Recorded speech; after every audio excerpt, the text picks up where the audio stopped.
আসসালামু আলাইকুম ওরহমতুল্লাহ আবরাকাত।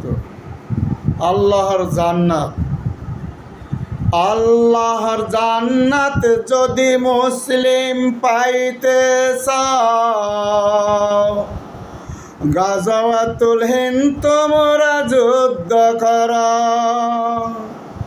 ইহুদি মুশরিক জঙ্গি সন্ত্রাসী ঐক্য হয়ে জুলুম নির্যাতন অত্যাচার হত্যা করে মুসলিমদেরকে। মুসলিম বিশ্বের সকল মুসলিম ঐক্য হও, মহান আল্লাহর রহমত তোমরা কামনা কর।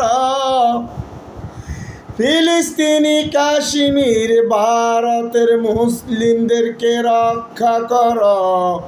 উগ্রবাদী দখলদার জঙ্গিবাদী সন্ত্রাসী দমন কর।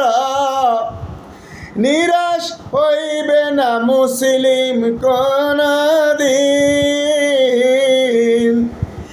ইনশাআল্লাহ জান্নাতে থাকিবে তোমরা চিরদিন।